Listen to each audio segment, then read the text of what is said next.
Test, test, test.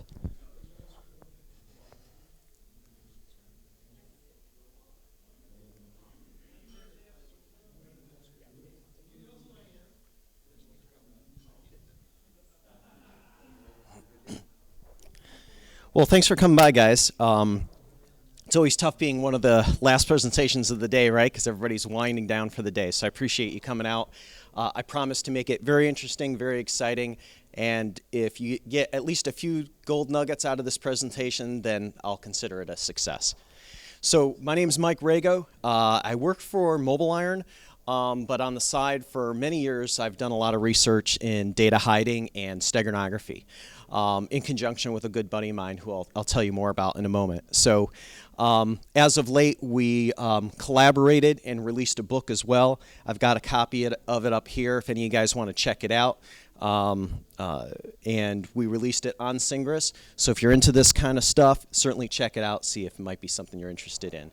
Also has some free swag for you guys as well, which I'll give away at the end of the presentation.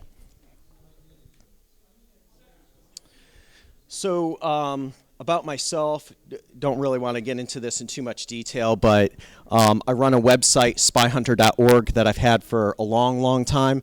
So if you're into this kind of stuff, there's probably over somewhere between 10 and 15 years worth of research on that site. Presentations I did dating back to DEF CON, Black Hat, and even long before that as well. So if you're into this kind of stuff, probably some good stuff out there. I've written some programs and some tools too, and those are free and available for download. I couldn't continue without giving some kudos to my good friend Chet Hosmer, very good friend of mine, the CEO of Whetstone Technologies. They were acquired, and now he's the chief research scientist over at Allen Corp. I've been studying Stego for probably 15 years, and his experience predates mine. And he's been a long-time mentor for me. I come more from a hacker perspective. He comes more from a research scientist perspective. So putting our heads together, doing lots of research around all the different techniques has been quite a fun experience. So, Chet and I present around the world, and by far one of the most common questions we get is anyone really using steganography? People really using these data hiding techniques? And I would say more than ever the answer is yes. And as we get deeper into the different topics, the different ways that it's being used, hopefully you'll have a few revelations about, wow, I had no idea it was this extensive, this rampant, this popular. So Chet, from what he does on his side at Whetstone Technologies and Allen Corp is they do a lot of research around statistics. And so he and his team collected a lot of statistics that we update and present at conferences around the world related to the sites that he is tied to tracking the quantity of downloads. So at the beginning, he and I talked. He decided, hey, I know some of these download sites. I'm going to pick 24 programs. I'm going to pick 15 sites, and we're going to track over time how frequently people are downloading Stego programs and see if there's a trend upward over time. And what we found was not only was there a trend, but it's becoming exponential. And now, of course, with the mobile tsunami, we're seeing extensive use in mobile devices as well. So just some stats here between 2006 and 2011.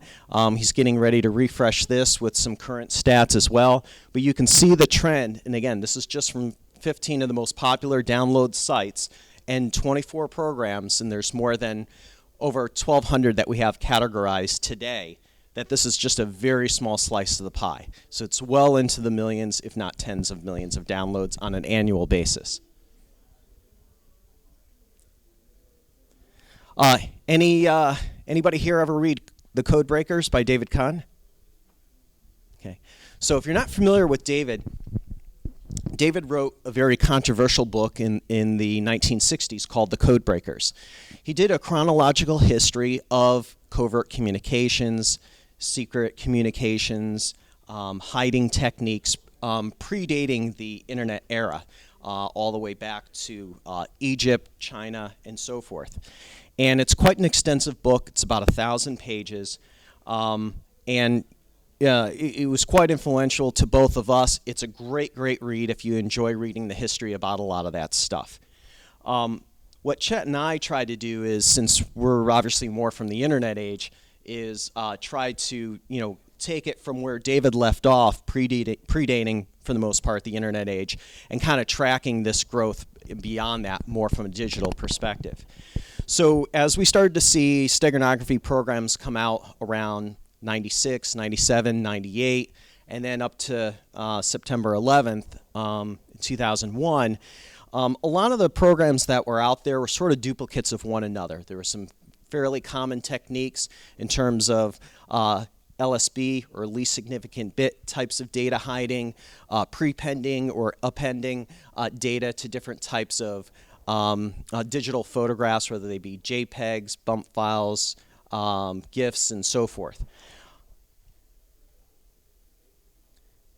As the trends continued, as you might expect, we started to see more sophistication in the programs. There was more sophisticated techniques for hiding the data to obviously make it more difficult to find. And these used a lot of statistical types of techniques as well as analysis such as chi-square and many other types of techniques. And then as multimedia and video formats became more common in every household, certainly we saw these much larger files that could be used for hiding an immense amount of data. Rather than now working with a 2 meg JPEG file, we're now talking about a 500 meg file where you can hide a whole ton of stuff and still make it quite difficult to find. And we're going to cover a lot of those techniques. And then as of late, covert channels, so hiding stuff over wireless and wired communications. Some of these have been highlighted at Black Hat and DEF CON, and some other international conferences over in Europe as well, both over VOIP, RTP, as well as UDP. As of late, there's been a lot of press around this. A lot of people kind of thought, well, this is kind of cool, it's sort of a black art, not really sure how real this stuff is. But there have been a few very prominent cases over the last couple of years involving data hiding in steganography. Some of these were related to Shady RAT, the Alureon Trojan, also the Russian spy case, and a recent Al-Qaeda capture proving the fact that they are using in the field steganography for hiding manuals and text and documentation around performing upcoming attacks. Anybody familiar with Operation Shady RAT? Okay. This came out around Black Hat 2 years ago.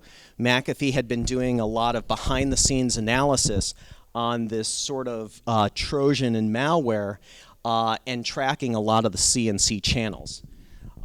Basically, what Operation Shady RAT involved, and this is in their white paper that you can download from the McAfee site, was there was sort of these sort of spear phishing types of attacks, targeted emails to known people in certain government as well as federal organizations, where a spreadsheet also containing names of people, employees within those organizations, they would receive a spreadsheet via email, open that spreadsheet, and it would drop a Trojan on the device, whether it be a laptop or a PC in this particular case.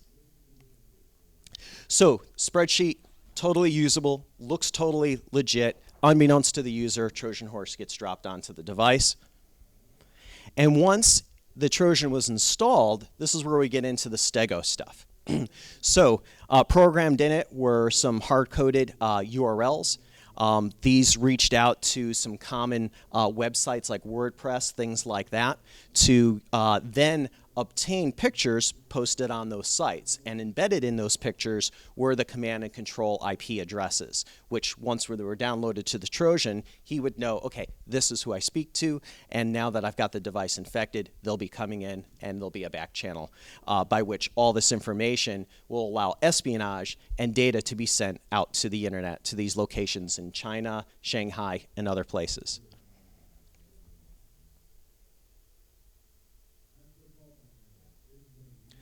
So kind of the workflow, attacker sends emails targeted at legitimate individuals with a spreadsheet with legitimate individuals. User opens up the spreadsheet, drops a Trojan on their machine. Trojan contacts an update site. So if you're familiar with malware protection systems, I won't mention any names, but you know who they are. It was really meant to circumvent those types of malware protection systems in that if I am going to a WordPress site or something like that, the malware protection system probably isn't going to be tracking those types of destinations in terms of IPs and URLs. Images are downloaded containing hidden information for the command and control locations. The Trojan parses that information and sets up the CNC channel. What was kind of interesting about this is the images that were used for this attack.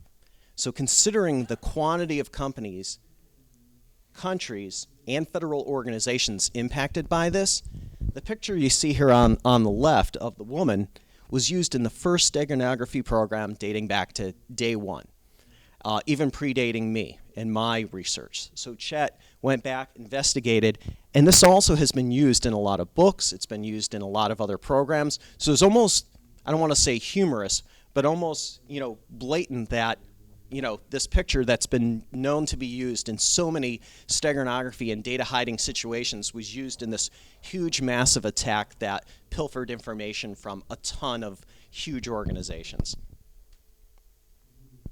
Stats: 71 companies, governments, and nonprofit organizations were involved. 27 of the 71 were U.S. federal, state government agencies and defense contractors. And it covered 14 different countries. So it was quite extensive. At these organizations, the attack occurred over the course of 3 to 5 years without them even knowing it. And in many cases, my understanding, but don't quote me on this, is that McAfee had to go out and kind of notify some of these organizations because they weren't even aware of it.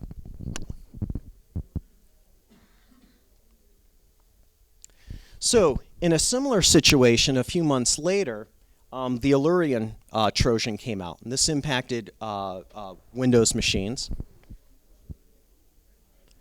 And somewhat similar in that, in how they infected the laptops and the PCs was via a Trojan, but was a little different and a little bit more sophisticated even than Operation Shady RAT, in that it downloaded contents.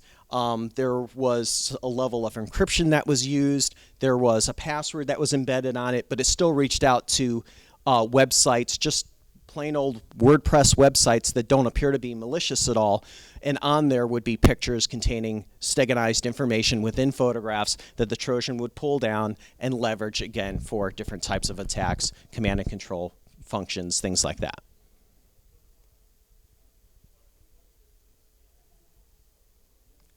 And then this one was pretty well publicized. This was more related to kind of an online dead drop, if you will, where Russian spies used a steganography program to upload about 100 photos around some national secrets here in the U.S.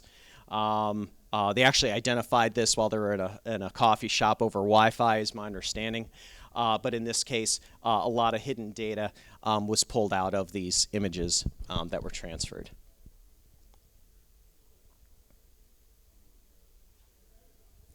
And then there was a recent Al-Qaeda capture. So this sat out there, I guess, for about a year before it was reported by CNN, where an Al-Qaeda member was traveling through Germany. I don't know what triggered them to investigate this, but when they did a very thorough search, and in his underwear they found some memory cards and things like that. And upon further investigation of these memory cards, found a video file, and in there hidden was over 100 files, and they were actually related to a plot coming up soon to seize some cruise ships and attacks actually on Europe. So quite interesting, as we can see, certainly being used in the wild, and those questions around Al-Qaeda, I think, have now can be laid to rest as we have physical evidence today. All right, so let's talk about some of the advancements that Chet and I have been tracking in the wild. new functionality in terms of covert channels, new programs that are out there, new plugins that are available, and some new innovative techniques that we're seeing in the wild. This one here, not too elaborate, but I think, I'm sure most of us have used GIMP, right? So for GIMP, there is now a plugin that allows you to do Stego. So obviously with GIMP, if you haven't used it, right, use it for editing pictures and things like that. So with this plugin now, you can now, hide a picture, hide a message, or something in that photograph that you may be editing. Once you install the plugin, you'll see a new item show up in the menu, simply called Steganography, and you choose if you want to hide or unhide a message, a photograph, or something else. Really no documentation, but it's pretty easy to use. Simply open an image and insert your text or digital image. The workflow will walk you right through it. And based on our testing, we kind of found a ratio of about 10 to 1 works best, where the file to be hidden should be 10% or less of the size of the carrier file. So you don't create anything visibly corrupt that might be evident to the end user, or the investigator, I should say.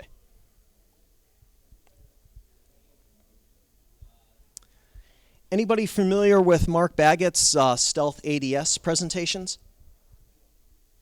My understanding is he did an update on this at DerbyCon this year, which I wasn't able to attend. Familiar with Mark? He's now an instructor at SANS. And he and a couple of his colleagues investigated some techniques and kind of conjoined that technique with alternate data streams to create something they call stealth alternate data streams. What they discovered is that within Windows, there's some reserved device names. I think most of us are familiar with these, right? COM1, LPT1, and so forth. Okay? But what's interesting is that these are not in the file system and therefore not limited by NTFS. But they do allow you, of course, to send output to a hardware peripheral. So they kind of decided, gee, maybe we can use these reserved names as file names. And by prepending \\\\, which disables any kind of string parsing, we might be able to direct this to the file system and do some interesting stuff. So in testing this out, I went ahead and created a file called Mike and directed the output to null. Of course, using this way to circumvent the string parsing, created a file. But if I try to view the contents of the file, it doesn't seem to exist or I can't find it. But if I know to prepend this to the beginning of it, then I can go ahead and view the contents. But there's more. Most of us today are probably familiar with alternate data streams. It's something that's common to NTFS in many of the Windows variants. By then taking this and redirecting, say, command.exe to this alternate data stream that's tied to, in this case, null, what's the result? Well, if I do a directory listing again, I see the same thing I saw last time. But if I take it one step further, maybe I can use it to hide malware. So I use some of my command line options for the system management, create a process, and to demonstrate it, create this hidden command.exe, and upon running it, it does fire up and it does run. And it's quite a nifty way for circumventing antivirus, but embedding malware and using it to kick off processes in the file system. So if you're interested in this, there's a couple cool YouTube videos around this. I can't take credit for this. This one was found by Mark Baggett, but it is quite interesting and pretty cool. All right.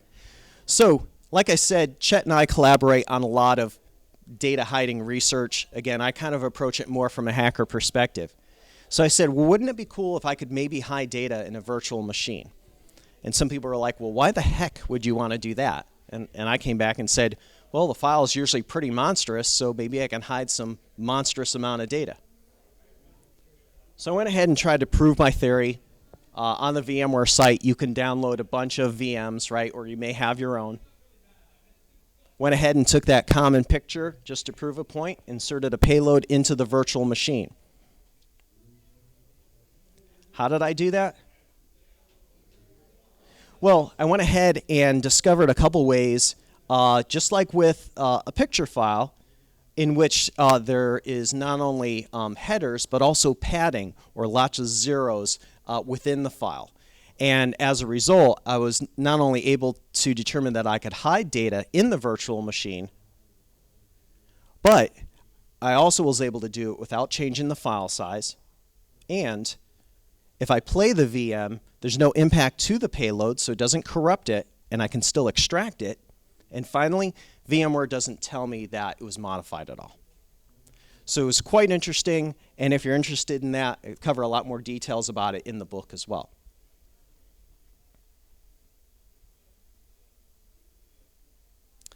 OpenPuff is kind of a cool steganography tool. It's been out for a few years. I was waiting for some hybrids that I could run on something other than Windows. I haven't seen that yet. It was about, I saw like a posting for a day or two for a Mac, and when I finally got around to downloading it, it seemed to just disappear. But anyways, OpenPuff is a pretty cool tool. It kind of takes what we've seen historically with data hiding, and in this case specifically steganography, and actually takes multiple pieces of what you're trying to hide and hides it in multiple files, along with a couple decoy files to throw off the investigator. So maybe I'm trying to hide a picture amongst 5 different files, 4 of those legit, 1 of those maybe being a decoy. You can split it up how you see fit. The program allows you to do that. But again, meant to kind of be a next generation of kind of hiding data while also throwing off the investigator. So you can check it out online, pretty cool tool. All right, so covert channels. So now we're going to kind of progress from kind of data at rest to now data in transit. So there's a lot of cool presentations that have come out, especially at Black Hat and DEF CON, around covert channels over VoIP, again, RTP, UDP, and even others. I come from a Wi-Fi background, used to work for a wireless intrusion prevention company, ran the security research there, and as I grew over the years more and more familiar with how packets are built and the different types of handshakes going on, if there was a way in which I could hide data in these channels. Anybody hear of Windows 7 or Windows 8 virtual Wi-Fi? So what's kind of interesting about virtual Wi-Fi is this actually predated Windows 7. But what's interesting about it is Microsoft said, gee, you know, it'd be pretty cool if you're getting ready to catch a flight and you got on the flight and you connect to GoGo in-flight. And maybe rather than paying for 3 individual connections for the 3 of you, maybe you could pay for 1 connection and share that out with your other 2 friends on the plane and pay for 1 connection instead of 3. And that's exactly what this will allow you to do. Unlike an ad hoc network, this does create a virtual AP that breathes and lives like an access point. So the handshakes and everything else about this operate like an access point. So in terms of Windows 7, when this was introduced, and by the way, there is code on the Microsoft research site to allow you to run this in Windows XP, is, well, hey, I'll go ahead and turn on, you know, virtual Wi-Fi, and maybe I can create a covert back channel for communicating data. There's nothing special about setting this up. It's just a few command line options. It's supported on all versions of Windows 7 and all flavors, all versions and flavors of Windows 8. And it'll allow you to set up this virtual Wi-Fi to operate like an access point. And again, this is nothing like an ad hoc network. So it's like you had a physical access point that you connected. Setup, very easy. I have it documented here. But it allows you to share your wired or wireless connection as an access point, as virtual Wi-Fi, to whomever you like. You can make it open, you can run WPA, pre-shared key. There's a bunch of different options that you can choose from. And if you want more information about it, I've got it here in the slides, which I'll provide later. And there's plenty of information on the web as well. So, if I have my laptop, I show up at work, I connect it to the wired network. I then turn on this virtual Wi-Fi. I run a couple simple commands, and now I can let anybody passing by connect to my laptop or through my laptop to the wired network, essentially kind of undetected, because they're not connecting to any of the actual access points provided by the company. And maybe I'm advertising a different SSID. I modified my MAC. I did a lot of other things to circumvent any kind of detection mechanisms. So really creating a virtual rogue AP here. I could do the same thing over Wi-Fi. So if my laptop is connected to a sanctioned access point, a corporate access point that's approved on the network, I can go ahead and share that connection out to whoever I want. So that may be running WPA2 Enterprise with AES encryption, certs, TLS, etc. But from my laptop out to the parking lot, maybe I'm doing WEP. Maybe it's wide open. And I'm sharing that same connection right into the network. Why is this important? Well, if I have one of my buddies that's going to connect, this operates just like an access point. So in terms of the handshake, his laptop sends a probe request. Okay. My Windows 7 or Windows 8 virtual Wi-Fi responds with a probe response. Also runs NAT as part of this, so it gives him an IP address. So now we've gone from layer 2 to layer 3.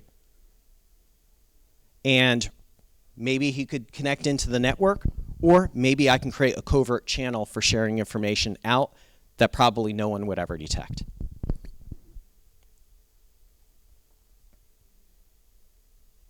So how do I detect this? I mean, a lot of what I talk about tends to be attacks and countermeasures, right? So in terms of detection, you have, like in the last example, a laptop with a wireless card and its MAC address connected both as a client and behaving as an AP simultaneously. And so what's interesting about this is if you're running Wireshark and you're looking at these layer 2 packets, you'll see things that behave like a client. Okay? But you'll also see things that behave like an access point. So I'll see, probe requests, but I'll also see probe responses and beacon frames, all coming from the same MAC address. So why is a laptop operating both like a client and an access point? So if you know what to look for, it'll stick out like a sore thumb, right? But just something to be aware of, because this could be, a very easy covert channel. Go ahead.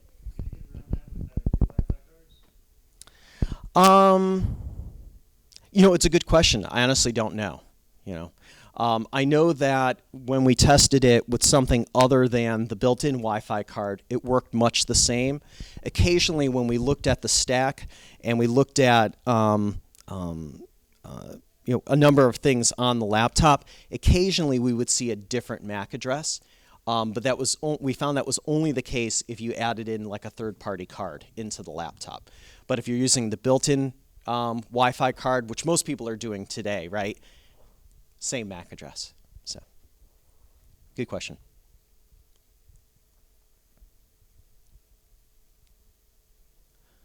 All right.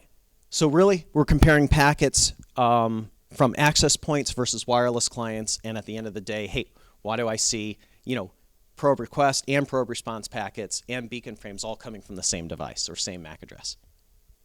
Okay. But again, the important thing here is a covert channel.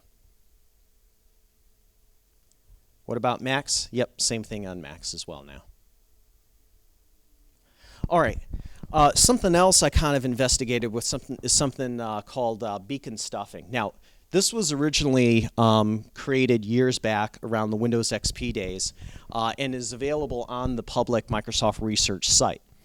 The idea originally was that they were going to create ads that would get sent out by stuffing that information into a beacon frame, essentially. So you'd be walking around Best Buy, and if you had your Wi-Fi card on or your phone with the Wi-Fi enabled, you could magically get these ads and stuff. I don't think it ever really came to fruition, but it was kind of a cool concept. So when I heard about this, I was kind of like, that's interesting. So it's kind of like, what if I did the same thing, but I used it to hide data instead? And would clients still accept these beacon frames and ignore that extra junk, that being my hidden data? So there's a lot of different components that make up, wireless packets, right? In this case, with a beacon packet, there's something called an information element. Some people call it informational element. Point here is it gives you roughly 253 bytes of data to kind of play around with. So if you think of continuous beacon packets sending out, and I split up a file, it might only take me a few minutes to transfer a few meg file over these beacon packets. So I tested my theory, and I said, I'm going to inject data in the information element and see if I corrupt laptops or if they'll all accept it, except at my laptop, I'm looking for the hidden data. So it really is a true case of steganography hiding in plain sight, right? So I insert the message in the information element field. I originally tried this with error replay. And created a PCAP file to transmit it, and I wanted to see if it would cause any kind of fuzzing, if the other laptops would choke on it, like what kind of nefarious stuff would it cause, or would everything appear to be working as normal? Well, interestingly enough, it just ignored it. Everything worked just fine. And here's some of the evidentiary proof. Now, in terms of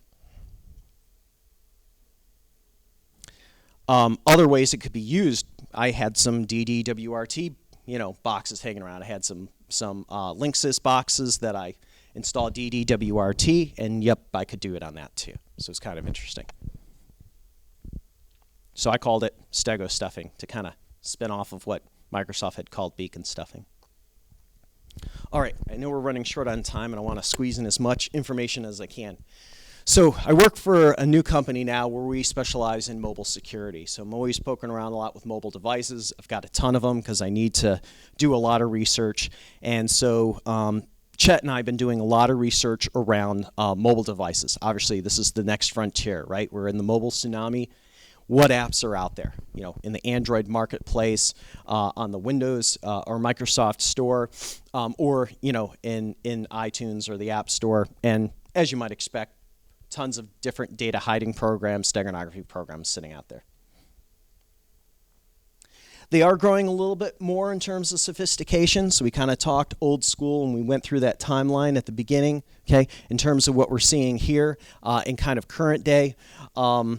In the case of StegDroid, you can write a message. It'll allow you to then make an audio recording that it'll store it in, and then you can either text message that or email it. There's a couple ways you can transfer it over Bluetooth as well, I forgot to mention, and it'll allow you to hide a message.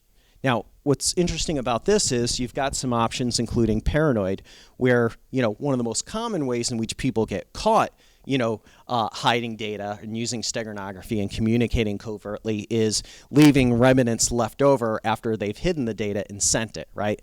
So with the paranoid mode here, you can go ahead and flush the data and the keys and everything else that you used once you hit that send button, which is kind of cool. And then, of course, they claim that it uses AES encryption. I haven't validated that. I don't know if Chet has, but you can set a key to encrypt the messages as well. So you both get encryption as well as the steganized piece of it as well. We've been doing research on the Microsoft side, and yeah, sure enough, for Windows Phone 8, RT, and Pro, Slate, whatever you want to, whatever the flavor is or whatever they're calling it today, there are hiding programs for Windows as well.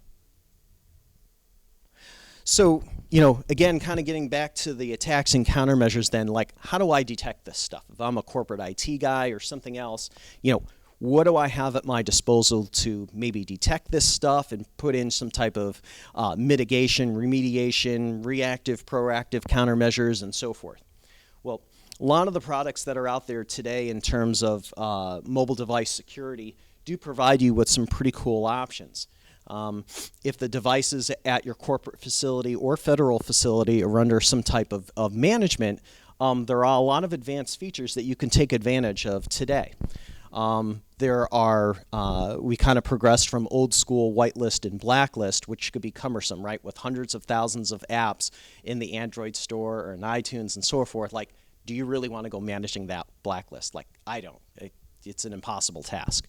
So there are newer products from companies like AppAuthority, things like that, that do very cool, malware analysis and app risk profiling, and leveraging that data and identifying that stuff from your management perspective. You can now quarantine devices, and you can adjust it like a security volume knob. So much like Spinal Tap, you can have that knob at 0, or you can turn that knob to 11.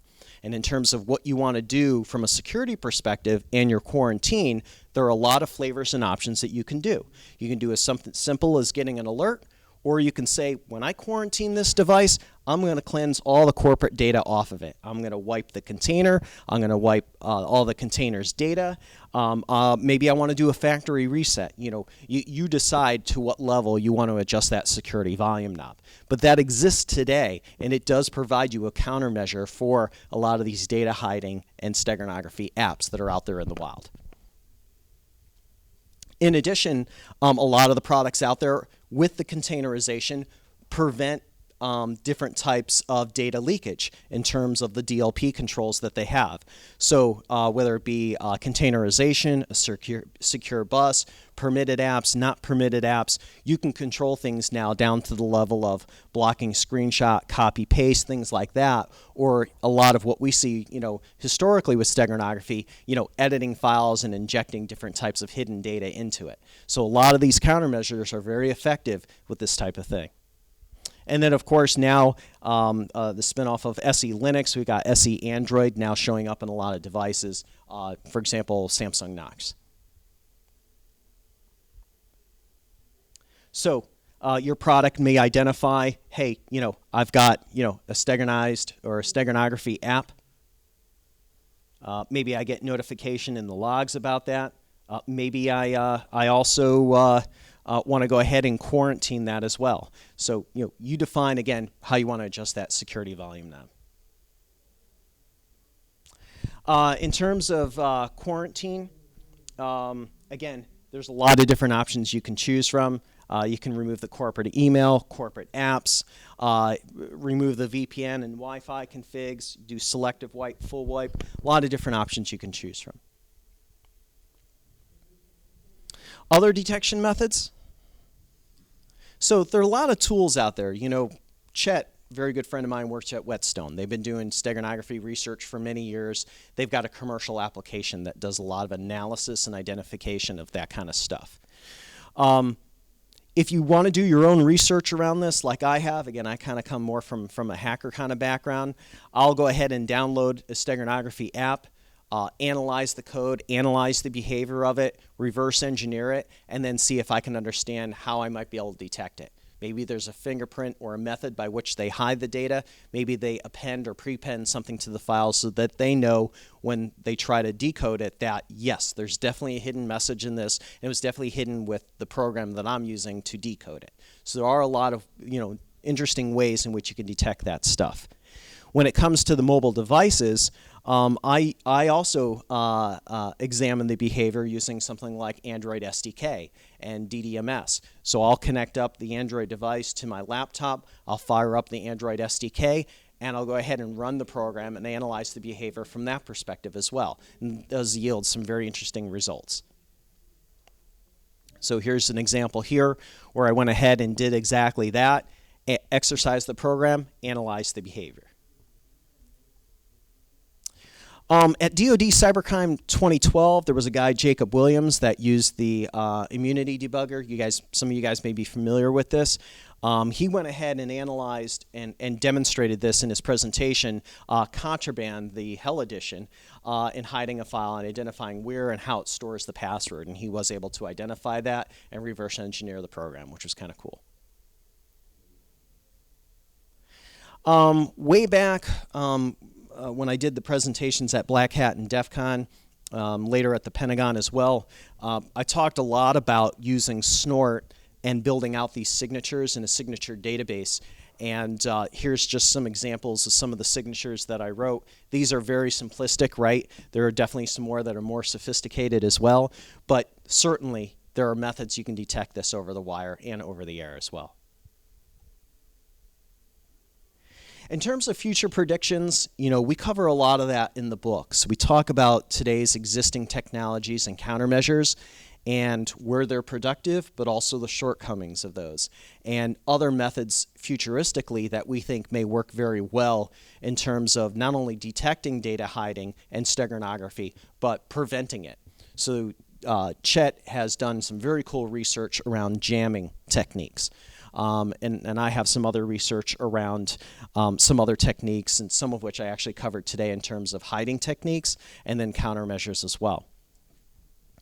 As we talked about early on with Operation Shady RAT, Alureon, and others, there are certainly a lot of steganography techniques showing up in malware, right? It's the next way in which people from another layer can hide the evidence of malware existing on a device, being more secretive about the IPs, command and control servers, and everything else that get pulled down that these devices get infected with a Trojan and may be speaking to. We're also seeing other programs. I'm sure you guys are very familiar with TrueCrypt, right? And there's other flavors of that coming out now too, which are quite interesting. We're doing research around that. We can't talk about that publicly, but it is quite interesting. And then as of late, F-Secure, to their credit, actually identified an Android malware app. There's a number of them, right? But in this case, when they did some reverse engineering on it, they identified that the icon used with the app was actually the one in which had the embedded CNC information in that picture, the actual icon. So that was kind of neat too. And I'd say bottom line, if you read a lot of the threat reports over the last 2 years, espionage is now a close second in terms of threats today. So it's right up there, and it may soon be number one. So there's a lot of this stuff going on. It's documented, a lot of stats around this. If you find this stuff interesting, I do have a lot of additional research on my spyhunter.org site, and I also have 2 Twitter handles as well. And if you're interested in checking out the book, I have it up here. Came out on Singress this year, 2013, titled Data Hiding. And we cover, many of the techniques we show here, but in more detail in the book. And there's a lot of exercises you can run yourself through. We also cover a history of data hiding too. So it's sort of a tribute to David Kahn and the Code Breakers. So the first few chapters, if you want some kind of cool history, maybe that you haven't seen, there's been a lot of regurgitation of material, from a history perspective. We tried to not cover that and cover some other stuff that was less common, but covered in David Kahn's book or at the International Spy Museum in DC, which, by the way, is totally awesome if you haven't seen it. So, and that's about it. I guess, yeah, I'm right on as far as time. So I'll stop there. Any questions? Good, bad, ugly? Cool. Go ahead. Sorry. So, when you were talking about hiding files in alternate data streams, Uh-huh. right? And you said that you're doing that to avoid something within TFS. Is that like the journaling within TFS? Yeah, great question. In fact, I would dovetail onto that, a new presentation that came out at Black Hat this year. But to answer your question directly, getting back to that content, what we were talking about, and that was, LPT, COM1, like those things, right? They don't exist as files in the file system, right? So Mark Baggett, now works for SANS, identified some ways in which he could use that to store information and then further hide it using alternate data streams, and then further leverage that to hide malware and have that execute without being detected. So he's got an awesome video. I totally recommend you check it out. That's online. I think he also presented at DerbyCon this year, but I didn't go to it this year. But Specifically, it's what is the TFS that you're trying to avoid? I guess that's my question. yeah, it doesn't have to do with the journaling. It has more to do with the fact that, is this identified as a file or something else? And we're saying that it's identified as something else. Yeah. And so since NTFS doesn't see it as a file, it doesn't know how to digest it, it doesn't know how to handle it, we then circumvent the parsing that you would normally do. And then by doing that, circumvent that, alternate data streams, and so there's like a series of things. I think Mark even took it a step further at DerbyCon, so I'm pretty sure there's a recording out there. But if you look up stealth ADS or stealth alternate data streams, Mark's stuff will show up first on your Google search, and you can check them out. Totally awesome. So really cool. So, any other questions?